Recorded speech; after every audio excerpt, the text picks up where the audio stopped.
Je vous souhaite la bienvenue à cette table ronde. À distance, on a également Michel Chanel du SIEA. Peut-être pour commencer, je vais vous laisser tout simplement vous présenter.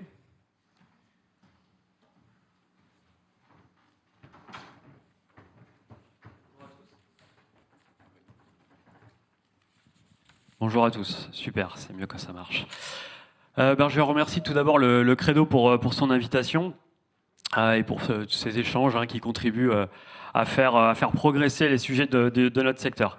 Donc, je suis Stanislas Millasso, directeur du développement du groupe Altitude. Comme vous le savez, Altitude, c'est le 3e opérateur d'infrastructures télécom en France. On couvre plus de 5 millions de prises FTTH et on est partenaire des collectivités territoriales depuis plus de 3 décennies maintenant. Bon, Gauthier pour Axione. Bonjour, Gauthier Nanou, je suis le directeur de l'exploitation des réseaux d'Axione et le sujet de la résilience est au cœur de nos débats et de nos interrogations depuis quelques années déjà. Alors, on a voulu inviter aussi Enedis, quelqu'un qui est dans le secteur du FTTH indirectement, par l'utilisation des appuis aériens. Mais ça nous a semblé intéressant de voir comment Enedis approche cette question de la résilience. Martine. Bonjour à toutes et tous, et merci donc de votre invitation à témoigner de la résilience des réseaux électriques vus par Enedis. Je suis donc Martine Sabot, je travaille à la direction technique d'Enedis et je suis chef d'un département qui a en charge les investissements d'Enedis pour améliorer la qualité de fourniture en électricité et aussi améliorer la résilience face aux aléas climatiques. Et l'expérience nous montre que ces aléas climatiques, ils sont bien présents et que ce terme de résilience, c'est important. Voilà, donc à partir d'analyses, à partir de retours d'expérience aussi de ces événements, on établit des politiques d'investissement qui sont mises en œuvre localement par des directions régionales avec lesquelles beaucoup d'entre vous, je pense, sont en contact. Merci. Alors Michel, vous êtes à distance, mais on ne vous a pas oublié. Je vais vous laisser vous présenter. Oui, Michel Chanel, si vous m'entendez. Très bien. Ok, merci. Je suis vice-président du SIEA en charge de la communication électronique et président de la régie qui assure l'exploitation et la commercialisation du réseau auprès des opérateurs. Merci beaucoup Michel. Ce que je vous propose peut-être, je vais demander alors d'afficher une définition possible de la résilience des réseaux. Alors tout à l'heure dans son introduction, Richard Topper, notre président, je pense que ça ne vous a pas échappé, il a utilisé la définition de l'UIT pour la résilience des réseaux. Nous, au Credo, on est très attachés à la définition qui figure dans le guide de la Banque des Territoires, dont Gaël vous a parlé aussi en introduction. Donc c'est cette capacité de résister aux conséquences d'une crise ou d'une agression et de retrouver le plus rapidement possible un fonctionnement normal, même si celui-ci est différent du fonctionnement précédent. Donc vous voyez, on a déjà 2 définitions, mais pour ajouter encore un peu de complexité, évidemment, je vais demander à nos invités de nous donner quelle est leur définition de la résilience. Stanislas, je commence par vous, parce que vous êtes juste à côté. Allez, très bien, je commence. La réalité de notre métier, c'est qu'on est face à 2 phénomènes. Le premier, c'est des mutations graduelles, c'est-à-dire qu'on est dans un secteur qui évolue, il faut perpétuellement s'adapter. On a aussi des réseaux qui montent en charge progressivement, donc ça c'est un premier volet. Et puis on a d'autre part des chocs imprévus. On peut parler de ce qui s'est passé effectivement il y a 2 semaines avec les tempêtes qui ont traversé une bonne partie de la France. Donc on a vraiment ces 2 pieds. Donc notre définition, modestement, ce serait l'aspiration d'atteindre le risque zéro. On sait que le risque zéro n'existe pas, mais c'est d'essayer de tendre vers cela. Et puis surtout, c'est l'ambition de développer les capacités de rebond pour faire face à ces mutations ou à ces chocs, et puis de s'adapter pour garantir la stabilité et la fiabilité des infrastructures qu'on exploite. Très bien, merci. Donc beaucoup d'adaptation, finalement. Gauthier Alors, une définition, nous, c'est surtout... avoir la capacité à surmonter des événements non prévisibles et comment reconstruire ou au moins comment remettre en fonctionnement rapidement le service pour les clients. Pas de façon définitive, mais voilà, le plus rapidement possible. Voilà, c'est un peu le sujet de notre résilience. Après, moi, en tant que directeur d'exploitation, en fait, je dois un petit peu regarder dans l'avenir et me poser plus de questions en disant qu'est-ce qui va se passer dans 10 ans, puisqu'en fait, on nous confie du patrimoine et on doit le restituer à un moment donné. Voilà. Merci. Alors, je vais rester dans le FTTH. Michel, peut-être de votre côté, au SIEA, vous avez une définition, vous, de la résilience? La définition de la Banque des territoires me va très bien. Mais effectivement, hein, nous sommes en perpétuelle mutation. On est un monde en mutation. Donc, il faut s'adapter en permanence. Mais cette résilience, elle veut dire aussi que nous devons imaginer toutes les catastrophes qui pourraient arriver et de trouver des solutions pour s'en sortir le plus rapidement possible. Il y a pour moi aussi une définition qui est de la résilience qui est un peu plus insidieuse parce qu'elle concerne le travail de tous les jours. On a des interventions en permanence sur nos réseaux et nous constatons qu'un certain nombre d'informations ne remontent pas, ce qui fait que nos SI dérivent petit à petit et c'est une difficulté que l'on pourrait retrouver surtout au moment où il y a des perturbations fortes. Très bien, merci beaucoup. Oui, alors en effet, je pense que l'aspect des systèmes d'information dans les réseaux FTTH est quelque chose d'important. Écoutez, maintenant qu'on a fait le tour du FTTH, je propose de voir quelle est la définition de la résilience quand on est chez un opérateur électrique. Alors pour nous à Enedis, notre définition de la résilience, elle est somme toute très très proche de tout ce que vous venez de dire. Hein. C'est notre capacité à résister en fait aux aléas qui affectent le fonctionnement normal des réseaux de distribution publique d'électricité. Donc rappelons que le réseau public de distribution d'électricité, c'est 1 400 000 kilomètres. Hein. Pour imager, on dit parfois que c'est 35 fois le tour de la Terre et que c'est grosso modo moitié-moitié de réseaux aériens et de réseaux souterrains. Donc pour nous, la résilience, c'est d'abord identifier en fait les risques auxquels ces réseaux sont exposés et sensibles, et puis mettre en place des actions qui vont nous permettre de diminuer ce risque. Mais ce risque, on peut le diminuer bien sûr, mais jamais le ramener à zéro. Donc c'est aussi avoir un dispositif efficace de gestion de crise pour réalimenter le plus rapidement possible les clients. Ce qu'on se doit de faire, Enedis étant un opérateur de services essentiels, bien sûr. Donc, dès les tempêtes de 99, je pense que toute la France s'était mise en mouvement, et en particulier Enedis, qui ne s'appelait pas Enedis à ce moment-là, pour mettre en place ce qu'on n'appelait pas non plus la résilience des réseaux électriques, mais on a eu un premier plan aléa climatique au tout début des années 2000 pour faire face à ce risque. Et puis, de manière beaucoup plus récente, on vient de mettre en place un plan d'adaptation climatique avec une revue de l'ensemble des risques liés au changement climatique maintenant. Hein. C'est le changement climatique, je pense, qui est notre guide aujourd'hui pour la résilience. Très bien, écoutez, merci beaucoup.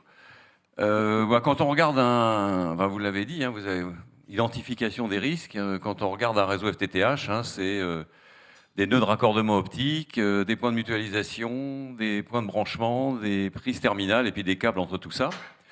Et donc on peut imaginer qu'effectivement on va se pencher sur chacun de ces éléments pour savoir quels sont ceux qui sont à risque en fonction des aléas qu'on va pouvoir rencontrer. Alors peut-être, je vais commencer par Gauthier. Est-ce que tu peux nous dire un mot de la politique d'Axio, par exemple en ce qui concerne les NRO, qui sont une des pièces maîtresses du dispositif? Alors concernant les NRO, alors on parle des NRO ou des têtes de réseau, mais on inclut aussi la chambre zéro, qui est un élément complètement distinct appartenant à ce NRO. Bon, on fait des choses assez simples. Hein. Déjà, sécuriser les accès, ça c'est quelque chose d'important. Après, l'emplacement a son importance. Alors je le dis souvent qu'on construit généralement sur des zones non inondables, mais force est de constater qu'avec les éléments qu'on voit, tout emplacement est potentiellement inondable. On a eu le cas dans le Nord, là, où 2 NRO ont pris l'eau. Je pense que c'est ce qu'il y a de pire en fait pour un NRO, de prendre l'eau. Alors heureusement, on n'a pas eu de dégâts. Donc on met des solutions, des pompes. On est en train de réfléchir de voir des sortes de digues autour en fait des NRO. Aux Pays-Bas, ils le font souvent parce qu'ils sont souvent inondés. Alors c'est des digues en fait transportables. Et bon, alors bien sûr, il faut venir avant l'inondation. Donc on réfléchit à mettre des capteurs sur les cours d'eau à côté des NRO pour savoir exactement quand est-ce que on est susceptible d'être inondé, parce que ça porte beaucoup de dégâts, mais pour réparer, c'est tout le NRO qu'il faut reprendre, surtout s'il touche les équipements actifs. Voilà, donc des choses assez simples. Il y a le plus important aussi, c'est l'énergie. Donc on voit, on porte une importance assez spécifique sur le point de livraison et où est situé le point de livraison et à quelle hauteur est ce point de livraison. Donc on a fait beaucoup de campagnes de rehausse de points de livraison. Donc ça permet aussi de sécuriser. Voilà. Et après, on met en place beaucoup d'éléments météorologiques à l'intérieur en fait, des NRO pour justement, alors on parlait des inondations, mais il y a aussi la résilience sur les fortes chaleurs, sur les batteries. Donc on essaye maintenant de les surélever. On voit que si l'eau arrive par le faux plancher, c'est tout de suite les batteries qui sont attaquées, donc on les rehausse au fur et à mesure de nos campagnes préventives. Voilà. Et puis le dernier point, en termes de résilience, c'est ce qu'on appelle les SPOF. Les SPOF en sortie de NRO, où on doit être attentif, puisque un NRO n'est pas tout le temps double adducté, et surtout quand il est double adducté, il utilise peut-être la dernière chambre, la chambre 0. Donc on essaye de voir comment ça on peut s'en sortir, parce que c'est un point qui est névralgique, et puis un point à risque. Donc voilà, donc c'est tout ça qu'on a entrepris. D'ici la fin de l'année, on a entrepris aussi un gros sujet sur le... Alors on parle peut-être du climat après, Philippe, je ne sais plus maintenant. Non, vas-y, oui. J'y vais. Donc on a mené des études sur l'ensemble de nos points névralgiques du réseau en simulant en fait avec les accords du GIEC, en fait avec le 4.2 et le 5.7, je ne sais plus encore combien. Et donc ça nous permet d'avoir des cartographies jusqu'à 2030, voire 2050. Alors c'est des prévisions bien sûr. Et tout ça, on les match en fait sur notre SIG pour savoir où on a un risque sur des use cases assez simples, donc inondation, forte chaleur, tempête, coup de vent, trait de côte, voilà, et j'en oublie. Et ça nous permet d'avoir cette cartographie et de voir qu'est-ce qu'on met dans les années à venir comme contre-mesure pour justement nous assurer que les réseaux en fait ne subissent pas, qu'on ne subisse pas, mais au moins qu'on diminue le risque. Voilà. Très bien, merci Gauthier. Alors en effet, le NRO, c'est le cœur du réseau. Si on le perd, on perd beaucoup de clients derrière, mais à côté des NRO, il y a des multitudes de points de mutualisation. Donc, chez Attitude, quelle est votre vision de la résilience sur ces points? Oui, effectivement, un nombre très important de points de mutualisation. Alors, je partage déjà tout ce qu'a dit Gauthier, et puis les actions au PM sont tout à fait complémentaires des actions au NRO. Alors, pourquoi les PM sont sensibles? Vous le savez, hein, déjà, les PM ils concentrent un nombre d'interventions très élevé, d'une part, et qui sont réalisées en plus par des intervenants multiples. Donc sur l'effet volume, tout d'abord, à chaque raccordement, il y a un brassage OPM. Donc on a une activité très importante, et j'ai envie de dire c'est tant mieux, ça veut dire que la fibre optique fait son chemin et que les gens s'abonnent massivement. Sur la qualité et la variété des interventions, alors ça c'est principalement lié au mode stock. Donc le mode stock, hein, c'est un modèle franco-français dont on a hérité et qu'on ne remet pas en question. L'objectif, c'est de pouvoir s'adapter. Et donc, on a mis en œuvre avec l'ensemble de la filière un certain nombre d'actions correctrices que vous connaissez. On pense au CRI, aux photos, à la formation des raccordeurs, au contrôle d'accès aux points de mutualisation. Et donc, sur ce point, précisément, je vous présenterai tout à l'heure comment on utilise chez Altitude Infra l'intelligence artificielle pour surveiller les points de mutualisation.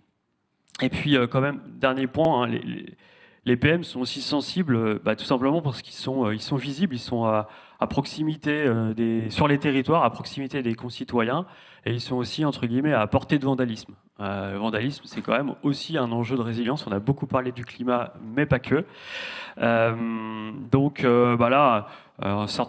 Quasiment l'ensemble des opérateurs d'infrastructures ont mis en œuvre des systèmes de type dommage réseau, qui sont des plateformes Internet qui permettent aux élus notamment, mais à tout un chacun, de pouvoir signaler très précisément un incident visible, une porte ouverte, un poteau penché, un câble arraché, de pouvoir le signaler sur une plateforme avec une remontée automatique vers les systèmes d'information qui permettent ensuite une intervention rapide de nos services.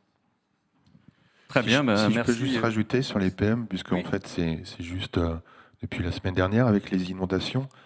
Ça fait 3 ans que je me pose la question comment un PM réagit quand il est inondé et comment la fibre réagit.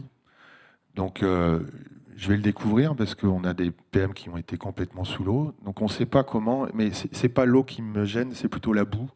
Et comment la boue après sèche et comment je nettoie en fait un PM avec toute la boue. Donc voilà, c'est l'enjeu des prochaines semaines. On pourra te réinviter donc, pour un témoignage sur qu'est-ce qui se passe quand les PM ont été inondés. Mais en effet, on peut penser que la boue sur les connecteurs, c'est pas quelque chose de très simple à régler quand on en a beaucoup. Alors on a parlé de NRO, on a parlé de PM, mais entre tout ça, il y a des réseaux de transport, des réseaux de distribution, de la collecte, et puis dans certaines architectures, peut-être des services actifs aussi. Donc Michel, dites-nous un peu, vous, au SIEA, comment vous avez abordé tous ces points. Bon, d'abord, tout ce que j'ai entendu, c'est peu ou prou ce que nous faisons. Oui, le réseau du SIEA, il a, suivant les dires de la CCTHD, un caractère unique, en ce sens qu'il a une double topologie. La topologie habituelle NRO-PM et une topologie en boucle pour laquelle les PM sont activés. Ça veut dire qu'on a de l'énergie dans les PM que nous utilisons pour plein de mesures sur ces PM, en particulier les portes ouvertes, et on va enfermer un certain nombre tous les soirs dans tout le département, ce qui est absolument incroyable. Ça nous permet aussi de visualiser, grâce à des caméras, des gens qui interviennent de façon non correcte sur les PM. Ceci étant, ce PM étant énergisé, il a bien évidemment des batteries et un atelier énergie, et nous avons dû intervenir une fois pour remplacer un PM qui avait été incendié. Nous avions effectivement un PM de remplacement. Ça a été relativement simple, ça a pris une journée pour remonter tous les clients qui étaient derrière. Et nous avons appris aussi les points difficiles. Donc, pour ces PM qui sont énergisés, on a beaucoup d'informations qui sont très utiles pour leur pérennité d'ailleurs. Ça a aussi un avantage d'avoir un réseau comme ça, parce que c'est un réseau bouclé, c'est que les informations peuvent transiter d'un côté ou de l'autre du PM, suivant les cas, et ainsi être plus résilient vis-à-vis des coups de pelleteuse malencontreux sur le réseau de collecte. Ça, c'est pour nos PM, et c'est avantageux aussi dans le cadre des problèmes climatiques qu'on peut avoir.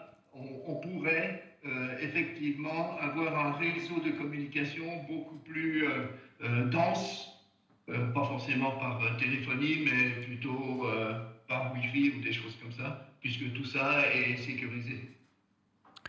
Du point de vue électrique pendant au moins 8 heures. Très bien, merci beaucoup Michel. Et chez Altitude, sur les PM, vous avez aussi mis en place ou en réflexion des solutions pour voir l'ouverture D'accord, on parlera après. Ah oui, sur l'ouverture, pour contrôler l'accès des portes, oui, on met en place un système passif, parce que les PM ne sont pas électrifiés, donc on met en place, ce sont des petits capteurs qui permettent de débloquer ou ouvrir la porte. Donc en fait, avec une application sur le smartphone, ça permet d'ouvrir la porte du point de mutualisation, et ça permet à nos équipes de savoir si la porte est ouverte ou fermée. Alors c'est un système qui n'est pas parfait, parce que l'inconvénient de cela, c'est que c'est arrivé, si un raccordeur n'a pas la bonne appli, n'a pas pris le temps de la télécharger, qu'est-ce qu'il fait ? Il casse la porte. Donc voilà, il y a tout un tas de dispositifs qui existent. Les dispositifs parfaits, malheureusement, n'existent pas. Si je peux intervenir, parce que nous avons des clés électroniques pour nos portes, depuis le début. Et c'est ce qui arrive effectivement si le raccordeur n'a pas la clé électronique, il casse la porte.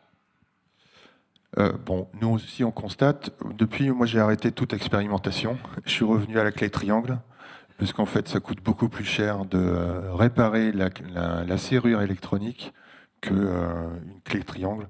Donc on est revenu dans du pragmatisme total, où on se dit, ça fait des années que les boîtiers de rue sont toujours ouverts avec une clé triangle, pourquoi on ne continuerait pas ? Voilà. Alors, voilà, c'est l'époque. Peut-être que dans 3 ans, je vous dirai autre chose. Mais voilà. Alors, tout à l'heure, tu as parlé des chambres zéro. Alors, dans son introduction, Gaël disait quelquefois, il y a des solutions qui ne sont pas très coûteuses, c'est des petites choses de bon sens. Sur les chambres zéro aussi, est-ce que vous envisagez, je ne sais pas, de les fermer avec des serrures ou de détecter l'ouverture, etc. Parce que la chambre zéro, c'est quand même le point névralgique du réseau. Il suffit de couper les câbles là et on perd l'ensemble de la plaque du NRO. Alors nous, la règle en fait, c'est les chambres zéro sont sécurisées, toutes. Mais on s'aperçoit qu'ils trouvent le moyen d'ouvrir et de couper. Bon, des actes de vandalisme bien ciblés, puisqu'ils coupent toujours à ras de la chambre. Donc, quoi qu'il arrive, des actes de vandalisme, on en aura, et ils trouveront toujours des solutions pour nuire. Donc, on ne voit pas plus que ça aujourd'hui de sécuriser des chambres. On ne va pas mettre une voiture sur la chambre zéro, ça pouvait être le cas. Bref. Très bien, écoutez, merci. Donc voilà un peu le panorama de ce que l'on doit regarder lorsqu'on veut améliorer la résilience de ces réseaux FTTH. Alors évidemment, il y a un autre sujet qui est quand même d'actualité, si vous suivez la presse sur le sujet ou toutes les déclarations sur le sujet, c'est l'enfouissement. Faut-il enfouir ou pas les réseaux ? Est-ce que c'est plus facile de les réparer, moins facile ? Est-ce qu'ils sont moins sensibles, plus sensibles ? Alors là, j'ai envie de demander à Enedis, parce que là, vous êtes en première ligne, notamment lors des événements climatiques, et puis vous avez déjà enfoui une grande partie de votre réseau, vous disiez, 50% à peu près. Quelle est votre vision de l'enfouissement ? Est-ce que c'est la solution avec un L majuscule ? Est-ce que il faut voir, comme on pourrait dire ? Alors, effectivement, nous avons enfoui déjà beaucoup de réseaux et l'enfouissement est un de nos programmes. Donc, je commence déjà à dire que c'est une solution et pas la solution unique. Effectivement, si on regarde, donc j'ai fait référence tout à l'heure aux tempêtes de 99, qui est un petit peu le point de zéro de l'histoire de la résilience, même si on ne l'appelait pas comme ça à l'époque. On est passé donc de 30% de réseaux souterrains en 99 à 50% aujourd'hui. Donc plus 20% de souterrains. On continue, bien sûr, mais l'objectif n'est pas un 100% souterrain, outre le fait que sur le plan financier, ça serait difficilement accessible et puis qu'il y aurait d'autres problèmes. Sur le plan strict de la résilience, le souterrain n'est pas non plus la solution 100%. On le sait que dans les zones inondables, dans les zones submersibles, le souterrain est emporté avec les inondations. On l'a vu avec la tempête Alex dans l'arrière-pays niçois en 2020. Beaucoup de réseaux souterrains sont partis, la voirie a été reconstruite et il y a eu aussi quelques ponts qui sont repartis et nos réseaux avec. Voilà. Donc non, ça n'est pas la solution, c'est bien sûr une solution. Donc par rapport à notre réseau aérien, hein, dont j'ai dit tout à l'heure qu'il représentait 700 000 km en moyenne tension et en basse tension, face aux risques donc, qui sont des risques importants hein, pour ces réseaux aériens, de tempêtes, de vent, de givre, de neige collante, l'enfouissement est une réponse et c'est un enfouissement ciblé que nous opérons à partir d'un inventaire des risques climatiques, des lignes aériennes exposées aux risques climatiques, donc essentiellement pour nous des traversées de zones boisées, hein, parce que finalement, notre risque le plus important en période de tempête, et on l'a encore vu sur ce qui s'est passé avec la tempête Ciarán, les tempêtes Ciarán et Domingos, ce sont les arbres, hein, surtout quand ils sont chargés de feuilles, comme c'est le cas cet automne, ce sont les arbres en fait qui endommagent les réseaux. Donc un inventaire de tous les réseaux qui traversent des zones boisées ou qui sont exposés à des zones de givre ou de neige collante. Et déjà depuis le début des années 2000, nous enfouissons ce genre de réseau. On a traité tout ce qu'on appelle les ossatures du réseau, hein, donc les lignes principales. Maintenant, on est plutôt sur des lignes secondaires, sur des dérivations. C'est un travail de très longue haleine. Et ce n'est pas notre seule réponse. Donc, une autre réponse, c'est un vaste programme qu'on appelle la rénovation programmée. Qui consiste en fait à faire des diagnostics de l'état de ces lignes aériennes quand elles ne sont pas exposées à un risque climatique, hein, pour identifier les portions de ces réseaux qui sont usées et qui nécessitent un renouvellement. Donc ça va être un renouvellement très ciblé qui redonne en fait 25 ans de durée de vie à ces réseaux. Voilà. Et puis, donc ça, ce sont des programmes sur la moyenne tension et sur la basse tension. Les réseaux qui sont les plus fragiles, ce sont les réseaux en fil nu, basse tension. Et pour cela, on a un programme de renouvellement. On vise en 2040 à avoir renouvelé l'ensemble de ces réseaux en fil nu, avec de l'enfouissement, certes, à hauteur à peu près de 15-20%, et surtout beaucoup par la technique torsadée, hein, vous savez, donc la basse tension aérienne isolée. Hein, et on l'a encore vu en Bretagne, ce sont des réseaux qui sont beaucoup plus résilients que les fils nus, et surtout pour lesquels on peut maintenir la continuité d'alimentation, même parfois sur un fil à terre. Bien, merci beaucoup. Nous aussi, dans les réseaux FTTH, on a ces deux situations, hein, des réseaux enterrés, des réseaux aériens. Alors Michel, peut-être de votre côté, là, au SIEA, quelle est votre vision de tout ça et notamment sur les réseaux de transport, entre les NRO et les PM, je ne sais pas, est-ce que vous avez des portions de réseaux en aérien ou pas? Alors, très peu. Nous avons choisi, que ce soit pour le réseau de collecte ou pour le réseau de transport vers les NRO, de mettre tout ça en souterrain. À l'heure actuelle, nous en avons 98% qui sont en souterrain. De cette partie-là, les 2% qui restent, c'est plus parce qu'il y a des coordinations à venir, d'ailleurs avec Enedis. Donc voilà. Pour la partie desserte, c'est de l'ordre de 50 à 60% qui sont en souterrain. Mais ça, c'est lié surtout à des travaux qui ont eu lieu précédemment pour la mise en souterrain et l'esthétique où on a mis en souterrain l'ensemble des réseaux secs dans les communes.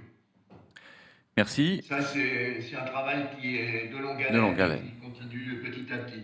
Je pense qu'on n'ira pas dans la desserte dans des zones un peu plus, beaucoup plus rurales, à mettre tout en souterrain. C'est de longue haleine éventuellement. Très bien. De votre côté, chez Altitude, quelle est un peu votre politique autour de ça et aussi peut-être même question, est-ce qu'il y a des réseaux de transport qui sont en aérien sur les réseaux que vous exploitez?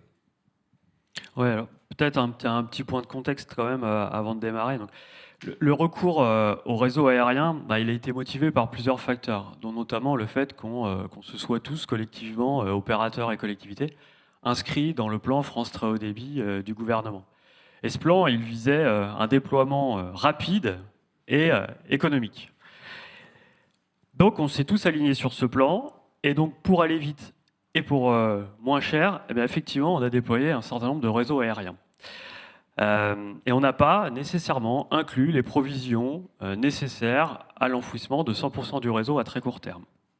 Donc, l'enfouissement des réseaux, hein, ça aurait allongé la durée des déploiements et donc alourdi le coût. Après, il faut quand même voir les bons côtés. C'est-à-dire que cette stratégie, elle a permis à la France de se hisser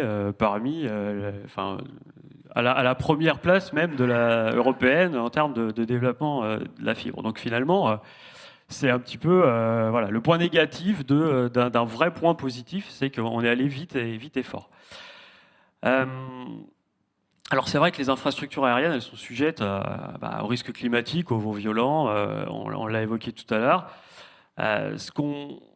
Ce sur quoi on pourrait se mettre d'accord, je pense, c'est qu'il serait pertinent de prendre des mesures pour renforcer la résilience, notamment en envisageant donc l'enfouissement de ces réseaux, qu'on estime à 500 000 km, pour mettre un petit peu en rapport avec ce que Martine disait tout à l'heure. Donc, sur la fibre, c'est environ 500 000 km de fibre optique en aérien à l'échelle nationale. Et la difficulté, c'est que le financement de cet enfouissement, c'est forcément une question délicate. Les collectivités locales, l'État ont déjà contribué fortement pour la construction de ces réseaux. Il est probablement nécessaire de mettre en place des dispositifs de péréquation tarifaire parce qu'on a aussi des disparités très importantes dans les territoires. On le voit à l'échelle des réseaux, par exemple exploités par altitude. On a des réseaux qui ont des parts d'aérien très importantes, d'autres beaucoup moins. Donc comment on se met autour de la table pour finalement régler l'une des causes de la faiblesse de la résilience, à savoir comment on arrive à enfouir collectivement les réseaux au plus vite. Gauthier, chez Axione, et un petit peu aussi à nouveau cette question sur est-ce qu'il y a chez vous des réseaux de transport qui sont encore en aérien, ou est-ce que globalement cette portion-là, elle a été sécurisée en utilisant le souterrain? Alors dès la construction, on a sécurisé justement tout ce qui est transport et collecte. Bon, il doit peut-être rester 5 ou 6 liaisons en transport, mais qui doivent se programmer en fait en enfouissement dans les prochaines années. Je pense pas que ça soit l'enfouissement et je rejoins madame, c'est pas la solution. Ça va coûter très cher. Après, c'est une question de business. Nous, notre politique, c'est l'opportunisme aussi. Quand il y a d'autres réseaux qui se font enfuir, on y va. Et le deuxième volet, c'est qu'on regarde le taux d'incident sur nos câbles. Et dès qu'on voit qu'il y a une récurrence sur un câble, c'est là où on se pose la question, on va l'enfuir ou pas. C'est pas systématique, mais au moins on se pose la question. Voilà. Très bien. Et par rapport au risque d'incendie, par exemple, ou d'inondation, donc ces risques climatiques, quel est je sais pas, peut-être Martine, qu'est-ce que vous observez? Est-ce qu'il vaut mieux avoir un réseau enterré ou aérien, ou bien ça dépend des circonstances? Par rapport au risque d'incendie, donc notre retour d'expérience le plus important sont les incendies dans le sud-ouest pendant l'été 2022, qui étaient vraiment des incendies de grande ampleur. Et en fait, notre retour d'expérience, c'est que l'ensemble des réseaux aériens et souterrains ont plutôt bien résisté. On a eu bien sûr des coffrets endommagés, un petit peu de reconstruction. Mais en fait, aujourd'hui, l'incendie n'est pas le risque majeur pour lequel on a besoin de mettre en place des actions. L'incendie, c'est surtout pour nous des questions de sécurité et d'intervention aux côtés du SDIS, avec une intervention en parallèle pour permettre des interventions en sécurité. C'est vraiment le maître mot sur l'incendie. Très bien, merci. Alors là, on a parlé de technique, d'enfouissement, de sécurisation de chambres, etc., etc. Mais on s'aperçoit que dans le FTTH, il y a un grand nombre d'acteurs. Stanislas, tu as commencé à l'évoquer au niveau des PM, lorsqu'il y a beaucoup d'intervenants. Donc il y a des opérateurs d'infrastructures, des opérateurs commerciaux, il y a des contrats avec Orange, le GCBLO, il y a les contrats avec Enedis pour les appuis aériens.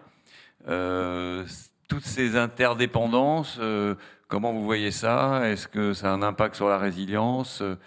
Comment est-ce qu'on peut gérer ça quand on est opérateur d'infrastructure? Effectivement, un grand nombre d'intervenants. Alors, moi, j'ai pris le parti de de prendre un cas précis, parce que c'est très compliqué de traiter l'ensemble des cas. Je voulais vous parler du sujet du décommissionnement du cuivre, mais sous l'angle donc de l'interdépendance des acteurs et de la résilience. Donc le décommissionnement du cuivre, hein, c'est un vrai projet collectif. On n'a pas beaucoup de temps pour le faire et il faut qu'on se prépare. Il y a énormément d'acteurs qui vont intervenir. Les OI, les OC, Orange, mais aussi les élus qui vont avoir un rôle prépondérant dans le bon déroulement de ces opérations. L'un des enseignements que l'on tire, on a fait quelques expérimentations, notamment dans le Grand Est sur notre DSP Losange, où on a procédé au décommissionnement sur 6 communes des Ardennes. L'un des enseignements que l'on tire, c'est que les opérateurs d'infra sont garants de la qualité de service sur la fibre. C'est ce dont on parle depuis tout à l'heure. La difficulté, c'est que, vous le savez, on utilise principalement les mêmes fourreaux que le cuivre. Donc, le fait d'intégrer les OI dans le dispositif de décommissionnement nous paraît vraiment important. L'écueil à éviter, c'est bien évidemment de dégrader le réseau fibre en retirant la fibre, et donc quelque part de dégrader le service, alors même qu'on a un outil qui fonctionne bien, qui a coûté cher à déployer, et donc il y a un vrai enjeu, en tout cas, d'interaction entre les différents acteurs. Et là, on a un enjeu vraiment massif en termes de résilience dans les 5 prochaines années. Alors Gauthier, chez Action, et peut-être aussi quelques mots sur... on parlait de l'adaptabilité, hein, c'est-à-dire que quand on a une panne, l'idéal, ça serait de pas en avoir, mais quand on en a, il faut s'adapter et réagir rapidement. Le fait qu'il y ait d'autres acteurs que vous, hein, dans le génie civil ou dans les appuis aériens, comment est-ce que vous vivez ça au quotidien Ça complique les choses. Plus il y a de personnes, plus il y a d'interfaces, plus c'est compliqué. Je vais vous prendre trois sujets. Bon, l'interdépendance, bien sûr, c'est Enedis. J'en parlais avec les points de livraison. Sans Enedis, il n'y a pas d'Internet. Hein. Donc ça, c'est un vrai sujet. Donc avoir les bons contacts en local, hein, d'avoir en fait ce point de livraison qui est plutôt sécurisé. Donc ça, c'est important. Nous, en plus, on a des moyens spécifiques de groupes électrogènes où on s'est doté de groupes électrogènes parce qu'on voit aussi pendant les crises, les groupes électrogènes, ils vont plutôt vers Enedis que vers l'opérateur d'infra. C'est historique. Deuxième sujet, le GC-BLO. Là aussi, il y a une interdépendance, puisqu'en fait, dans les contrats avec du GC-BLO, le rétablissement de service est complètement orthogonal avec nos contrats de rétablissement de service. Quand un poteau est cassé, etc., là, il faut attendre qu'Orange revienne pour replacer son poteau. Et donc, mais par contre, notre fibre est toujours coupée et nos clients, en fait, est toujours coupés. Et on a des GTR qui sont complètement différentes. Voilà. Et le troisième point, dans ces résiliences de réseau et l'interdépendance, c'est avec les personnes de l'État, enfin plutôt les services publics. On le voit dans une gestion de crise, hein, l'OI est absolument pas connu des préfectures. Donc quand on s'est aperçu de ça, nous, avec notre première crise qui était UNIS dans le Nord, toujours, qu'est-ce qu'on a fait ? On est allé taper à la porte de tous les préfets de nos territoires pour se faire connaître. Et on est allé un peu plus loin, puisque dans cette gestion de crise qu'on mène chez Action depuis un certain temps, on fait des simulations et on embarque en fait justement toutes ces personnes-là dans nos simulations sans les prévenir. Mais c'est sans les prévenir qu'on voit finalement qui pensent à nous après. Voilà. Donc en fait, c'est un effet en fait bénéfique et d'amélioration. Donc voilà les 3 points sur les interdépendances. On doit faire avec, mais il faut soit prendre des mesures spécifiques ou alors, je dirais, faire évoluer les contrats. Alors j'ai vu quelque part que vous organisez même quelque sorte des répétitions à blanc en cas d'incident. Vous avez mis en place un programme qui va dans ce sens. Est-ce qu'il est uniquement orienté équipe d'action, donc on simule un incident quelque part et puis on essaie de voir comment l'organisation va réagir, ou est-ce que vous avez la possibilité d'inclure dans ces programmes justement les autres acteurs qu'on a cités, Orange, Enedis? Alors, on en fait un par mois, en fait. Alors, ça peut être de la petite gestion de crise, de bien s'assurer que les personnes sont joignables. C'est bête à dire, mais ça permet juste de remettre en perspective que ceux qui sont d'astreinte sont vraiment d'astreinte. Voilà. Et après, on va beaucoup plus loin dans des mobilisations spécifiques, hein, puisque, vous savez, on a des héros sur roulette, nous. Voilà, on est très fiers de ça. Ça paraît ridicule, mais je pense qu'un jour, j'espère que on va pas les utiliser, mais c'est nécessaire et c'est une mesure pour justement réduire le risque. Après, Philippe, tu disais, oui, on les embarque, surtout le SDIS, voilà, le service des routes, hyper important quand on est dans une crise, d'avoir les bons contacts avec le SDIS pour que nos techniciens puissent suivre en fait les voitures du SDIS pour déneiger déjà. Ça, c'est hyper important. Et puis, justement, tout ce qui est police ou pompiers, voilà, on se fait connaître comme ça, et ils apprécient en fait qu'on fasse en fait ces simulations. Ça peut être toujours un petit peu dérangeant au début, mais finalement, ça marque quand même un certain respect et puis du professionnalisme, puisque c'est en faisant des répétitions qu'à un moment donné, en fait, on acquiert en fait les automatismes. Et il n'y a rien de mieux dans une gestion de crise d'avoir des automatismes. Très bien, merci beaucoup. Et vous, Michel, alors de votre côté, toutes ces interdépendances, comment vous les vivez, même si vous êtes votre propre exploitant, si je puis m'exprimer ainsi? On est comme tous les exploitants de réseau, c'est-à-dire qu'on a en face de nous beaucoup d'interlocuteurs, que ce soit du côté des entreprises que l'on fait travailler ou du côté des OC, mais aussi, comme nous sommes un syndicat de collectivités, toutes les collectivités qui peuvent être impactées par un événement quel qu'il soit, et bien évidemment la préfecture et les pompiers, la gendarmerie. Le cas qui nous est arrivé où un PM a été incendié, heureusement, on avait préparé les choses, mais on n'avait pas eu le temps de tester. Ce qui fait qu'on a eu un test vraiment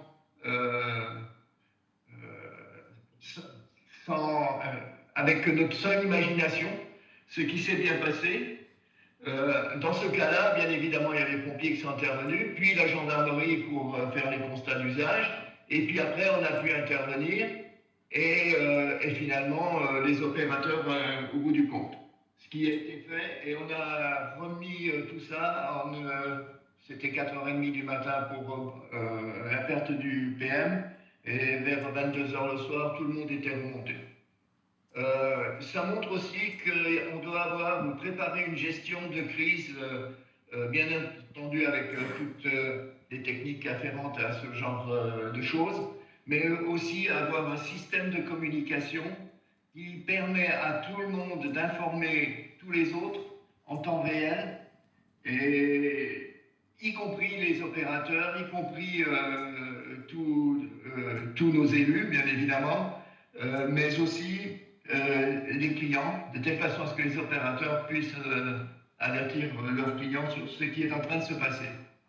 Je pense que ce point-là est important. Et évidemment, comme d'habitude, dans une gestion de crise, il faut rester zen, et tendu vers l'objectif.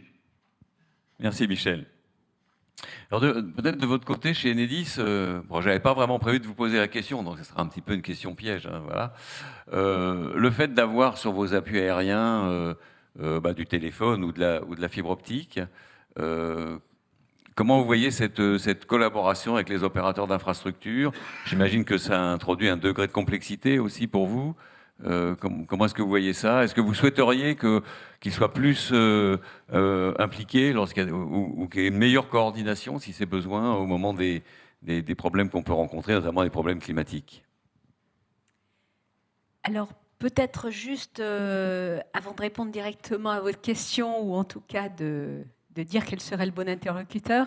Juste rappeler que chez Enedis, donc, nous avons mis en place la force d'intervention rapide électricité, qui est notre dispositif qui a fait maintenant la preuve de son efficacité pour réalimenter le plus rapidement possible les clients. Donc c'est de gros moyens qui sont mis en œuvre.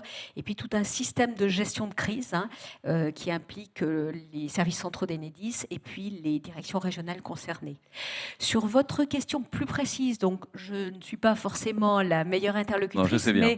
mais Emmanuel là derrière, donc mon collègue est présent dans la salle et pourra, à l'occasion de votre matinée, échanger avec vous sur des questions de coordination qui forcément font partie de ce qu'on doit traiter en période de crise. D'accord. Emmanuel, si tu veux, voilà, tu as quelques minutes pour intervenir. Alors, en direct. Peut-être expliquer effectivement. Donc, gestion de crise, on gère ça à 2 niveaux, comme l'a expliqué Martine, à savoir à la fois une cellule qui se trouve nationalement et qui coordonne tous les besoins sur un territoire donné, et puis une cellule qui, elle, est très localisée et qui a une vision à proprement parler de ce qui se passe sur le terrain. Et cette cellule localisée, elle va agir de 2 manières. D'une part, en matière de responsabilité technique et de réalimentation, de reconstruction du réseau. Donc, elle peut, dans ce cadre-là, être en lien avec un certain nombre d'acteurs sur le terrain, mais on a également une cellule dite de communication, et c'est cette cellule qui va faire l'intermédiaire entre nos services d'une part, et ensuite l'ensemble des acteurs qui peuvent être concernés par notre infrastructure de réseau. Alors historiquement, on a l'habitude de fonctionner relativement bien avec l'opérateur historique de télécommunications, qui est Orange, puisqu'il était le seul. Effectivement, désormais, il faut qu'on se coordonne mieux, ça nécessite d'une part de revoir nos schémas d'échange.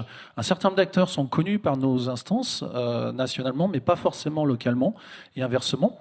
Et puis d'autre part, il ne faut pas oublier que quand on fait de la gestion de crise, on est toujours en relation avec les préfectures, et que les préfectures elles-mêmes, enfin je sais qu'il y a des gens de la NCTI qui sont ici, disposent en fait, dans chaque préfecture, d'un listing complet avec tous les numéros de permanence des acteurs indispensables sur les territoires. Donc Enedis est référencé dans cette liste d'acteurs. Dans chaque préfecture, en fait, on a notre correspondant local avec notre permanence 24/24, 7 jours sur 7. Et donc ce permanent peut disposer via ce listing d'interlocuteurs d'astreinte directement de tous les interlocuteurs identifiés sur un territoire. On pourrait très bien imaginer dans ce cadre-là pouvoir disposer de toutes les coordonnées des opérateurs d'infrastructure, sachant que les préfectures font la mise à jour de ces éléments de manière très très régulière. Parce que moi, dans mes fonctions précédentes, j'avais l'occasion d'être régulièrement sollicité pour réactualiser tous ces numéros et tous ces schémas de communication pour avoir sur un territoire. Merci beaucoup Emmanuel. Je pense que c'était intéressant d'avoir un peu la vision d'Enedis sur la multiplication des acteurs, comme on le disait. Alors comme au début de cette table ronde, on a eu quelques petits soucis de connexion. On a fait jouer la résilience, on a démarré. Mais vous pouvez voir affiché sur l'écran la possibilité pour vous de vous connecter au Wi-Fi si jamais votre connexion Internet n'est pas suffisante. 2, de vous connecter à une application Slido, donc vous pouvez télécharger. Et en utilisant le code hashtag RDVFIB 2023, vous aurez la possibilité de poser des questions. Voilà, donc je vous laisse faire cette petite manip avant la fin de la table ronde. Mais on va revenir à notre sujet. Là, c'était juste une petite interruption. Alors, on parle beaucoup de l'intelligence artificielle de nos jours. Dès qu'on veut faire quelque chose, maintenant, on se dit on pourrait peut-être se tourner vers l'intelligence artificielle. Bon, je sais que les opérateurs d'infrastructure commencent à l'utiliser, alors je veux dire peut-être massivement, mais vous me contredirez si ce n'est pas le cas, pour analyser les comptes rendus d'intervention des techniciens dans les PM. Est-ce que dans le cadre de cette résilience, vous avez des programmes, des idées, des expérimentations sur le sujet ? Stanislas, je vous laisse commencer. Oui, je peux commencer. Chez Altitude, effectivement, on est convaincu que cet outil peut être un outil en faveur de la résilience. En tant qu'opérateur d'infrastructure, on manie en fait à la fois le très grand et le tout petit. Le très grand, c'est que quand on a la tempête Kiaran ou Domingos qui traverse la France, on affiche la carte de France de nos réseaux, donc on a une échelle nationale. À l'inverse, quand il faut aller réparer une fibre, eh bien là, on est dans le tout petit. Donc on manie en fait un nombre de données très important Et l'intelligence artificielle est un outil qui permet de traiter les données plus efficacement. Donc, on pense que c'est réellement un outil pertinent. À titre d'illustration, on met en place, nous, des systèmes pour faire de la maintenance prédictive. Alors, la maintenance prédictive, ça va nous servir à remplacer les équipements actifs au bon moment. Ça va nous servir à mieux faire intervenir nos techniciens sur le terrain. Et ça va nous permettre de mieux anticiper les aléas climatiques. Très concrètement, comment ça se passe ? Alors on a, et c'est le cas des opérateurs d'infra, on a des systèmes d'information qui sont assez puissants et qui nous permettent de relever des anomalies. Et en réalité, ce qu'on fait, c'est qu'on établit des corrélations d'anomalies sur le réseau, donc avec des coupures, des micro-coupures. On va les corréler avec les vents, par exemple. C'était finalement assez simple, hein. Et donc, on va pouvoir établir des corrélations cartographiques à l'échelle de points de mutualisation, par exemple, ou de NRO. Et ça nous permet de voir s'il y a une difficulté particulière ou en tout cas si on sent quelque chose. Et si c'est le cas, on peut faire intervenir un technicien en maintenance préventive. Ça permet de gagner du temps, voire d'intervenir avant même qu'il y ait une réelle interruption de service. Alors, on a parlé tout à l'heure de la tempête Alex, par exemple, dans la vallée de la Vésubie. C'était des choses incroyables où on a là l'ensemble des réseaux qui partent. Donc, très compliqué. Là, l'intelligence artificielle peut malheureusement pas faire grand-chose. Un autre exemple, pour conclure, donc on a développé un outil qui s'appelle InfraDeep. C'est un outil qui est développé par nos équipes. C'est aussi l'avantage des opérateurs d'infra, c'est qu'on a aussi des équipes qui font du système d'information, des développeurs, etc. Des gens qui adorent ça, et donc qui sont très motivés pour se développer ce type d'outil. Cet outil va permettre de réceptionner et d'analyser près de 20 000 photos par jour. Donc, concrètement, l'intervenant, avant d'arriver au PM, il prend une photo avant de travailler, il travaille, il prend une photo quand il a fini. Et cet outil permet de faire la différence entre les deux photos et de voir s'il y a des anomalies. Encore une fois, ce n'est pas un outil qui permet de voir 100% des difficultés. Mais ça a deux intérêts, c'est que malgré tout, on voit quand ça ne va pas, et ça nous permet d'intervenir. Et le deuxième intérêt, c'est que ça nous permet de savoir à quel moment ça ne va pas. C'est-à-dire, quel a été l'intervenant qui a créé la difficulté. Et ça, c'est clé derrière, évidemment, pour pouvoir travailler en parfaite complémentarité avec les OC et leurs sous-traitants. Merci Stanislas. Gauthier, de votre côté, chez Axione Alors, chez nous, donc, tous ces systèmes de compte-rendu d'intervention, on les a déjà mis en place, ça tourne, c'est opérationnel, c'est très efficace. Moi, je me suis attaqué à un autre fléau du réseau de distribution, c'est la végétation. Et donc, du sujet élagage. Alors, je ne vais pas tout déboiser, je te rassure. Ah ben non, ça ne me rassure pas, tu peux tout dévoiler, au contraire. Donc on est en test là depuis un certain temps où on a pris une voiture, on a mis une caméra 360 et on a parcouru en fait nos petites routes et grâce à l'intelligence artificielle, on détecte la végétation en fait sur les poteaux ou sur les fils, enfin sur les câbles, pardon. Juste la caméra 360 en fait ça ne suffisait pas. On a rajouté en fait un lidar en plus. Parce qu'il fallait avoir en fait le derrière je dirais l'arrière-plan du câble pour avoir bien la végétation. Bon, aujourd'hui, c'est des choses. Aujourd'hui, on sait sortir parce qu'on corrèle. Après, on va sur site pour voir vraiment avec l'œil, on va dire humain, pour comparer. On n'est pas encore à des taux en fait satisfaisants. On est pour l'instant à 82% de vérité. Moi, j'estime que quand l'intelligence artificielle est autour des 95-96, c'est là où on peut vraiment appliquer la solution. Donc, il faut l'améliorer. Donc ça permet juste en fait de réduire aussi nos interventions quand on va sur les routes. Donc, un petit peu aussi de décarboner, puisqu'on utilise finalement les voitures et les systèmes qui sont embarqués dans les voitures pour capter en fait la donnée et pour pouvoir analyser et pas faire en fait des campagnes spécifiques. Voilà. Très bien. Merci. Tu nous en diras plus lorsque toutes les expérimentations seront terminées. Tu pourras même venir en atelier Credo nous le présenter. Donc, Martine, de votre côté, chez Enedis, l'intelligence artificielle, comment vous voyez ça ? Oui, alors bien sûr, l'intelligence artificielle, aujourd'hui, c'est un outil qui se développe énormément, hein, et on l'utilise également. Appliqué à la résilience des réseaux, je peux vous citer quelques exemples. Je disais tout à l'heure, donc, que pour les réseaux moyenne tension aériens, nous avons un programme de rénovation programmée. Pour établir nos diagnostics, on fait voler des drones qui vont donc survoler ces lignes moyenne tension aérienne, prendre des photos, et une intelligence artificielle va permettre d'analyser ces photos, hein, à partir donc d'opérateurs qui au départ ont identifié tel ou tel point d'usure, et ça nous permet d'établir nos diagnostics et derrière de faire des renouvellements très ciblés, hein, pour maintenir le niveau de ces réseaux. Pour d'autres programmes de renouvellement, on utilise des méthodes big data qui vont nous permettre, donc, à partir de grands nombres de données, faire des prévisions d'une probabilité d'incident pour aller renouveler les portions qui ont la probabilité d'incident la plus forte.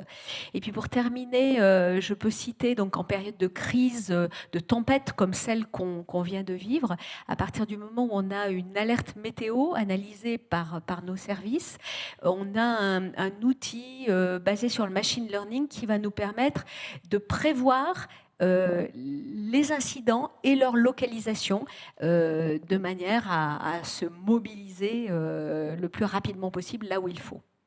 D'accord, donc en conclusion, de l'intelligence artificielle partout. Et partout. Vous, Michel, chez vous, est-ce que vous avez commencé ces expérimentations ? Pas encore On a commencé, on va être opérationnel d'ici peu, sur les photos des PM et des raccordements en général, avec un écueil qui est la qualité de ces photos et leur pertinence d'ailleurs. Mais bon, on a 30% qui sont aujourd'hui inutilisables, mais le reste nous permet aussi de voir ce qui se passe dans les PM et de voir des choses qui évoluent et qui ne sont pas correctes. La deuxième, c'est la réflexion est en cours justement sur toute cette banque de données, j'appellerais ça comme ça. Je crois que maintenant on appelle ça des data lakes, qui nous permettent d'aller chercher des informations et de faire de la maintenance prédictive, effectivement. En ce qui concerne les élégages, nous on se repose beaucoup sur les élus, qui sont quand même partie prenante du SIA, puisque toutes les communes sont adhérentes. Très bien, merci beaucoup Michel. Bah, écoutez, on arrive à la fin de cette table ronde. Je ne sais pas si Jacques, tu as des questions sur le Slido. Elles sont arrivées. Ah bah très bien. Peut-être. Bah, tu peux peut-être Je vais prendre ton micro. Non, prends le micro de Martine plutôt. Merci. Non, mais j'ai une question pour elle. Ah bah dans ce cas-là, tu peux prendre le mien. Non, ça va aller vite. Ça va aller vite. Oui. Donc on a une question dans le chat qui demande si vous tenez à jour un inventaire des PDL de sites critiques, NRO, hôpitaux, tout ça. Alors,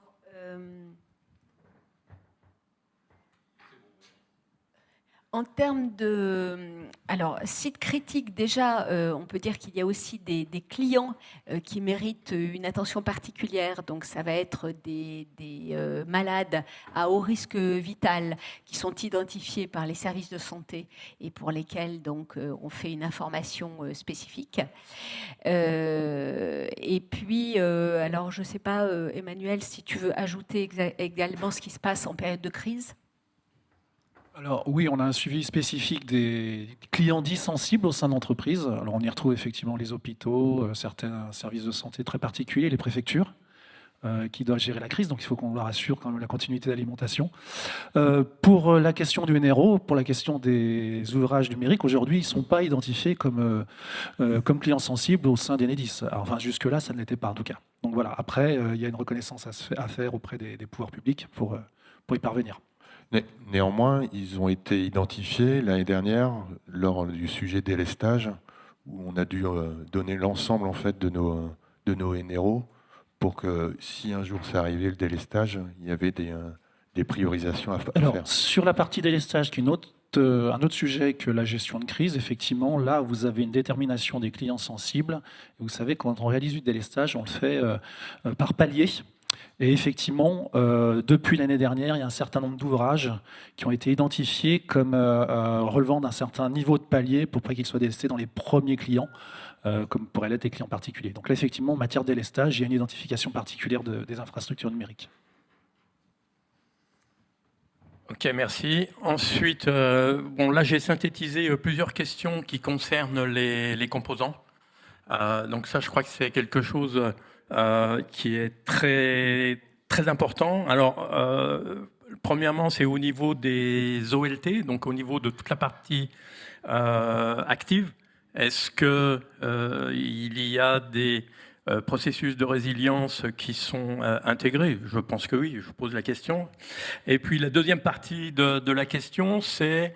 moi, j'aurais tourné la question différemment parce que c'est d'avoir des exigences plus fortes envers les constructeurs sur les composants.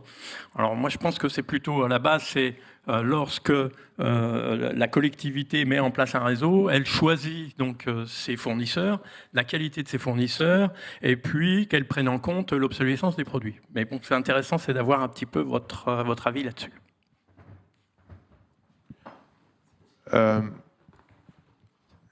Sur tous les équipements actifs, en fait, en termes de résilience, je vais pas réinventer. Hein, s'il faut avoir du spare, du stock, le mettre à jour régulièrement, parce que quand on le sort, hein, s'il n'est pas au bon niveau de palier, ça ne sert pas à grand chose, ou quand il est obsolète. Donc il ne faut jamais oublier en fait le spare qui est dans nos entrepôts.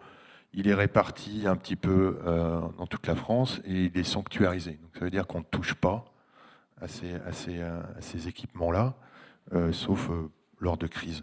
Après, avec les fournisseurs, je ne sais pas en fait quoi répondre, parce qu'ils sont tout puissants. Et donc, on est plutôt sur des sujets plutôt économiques que d'obsolescence. Leur roadmap, on ne fait que la subir. Et nous, Axione, petite Axione comme on est, je ne pense pas qu'on ait beaucoup de poids devant un Huawei, devant un Nokia, pour faire changer en fait les roadmaps. Voilà. Ouais, je pense que...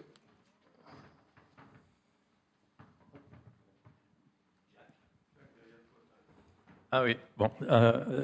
Je pense qu'au niveau des composants, enfin au niveau des OLT, parfaitement compréhensible.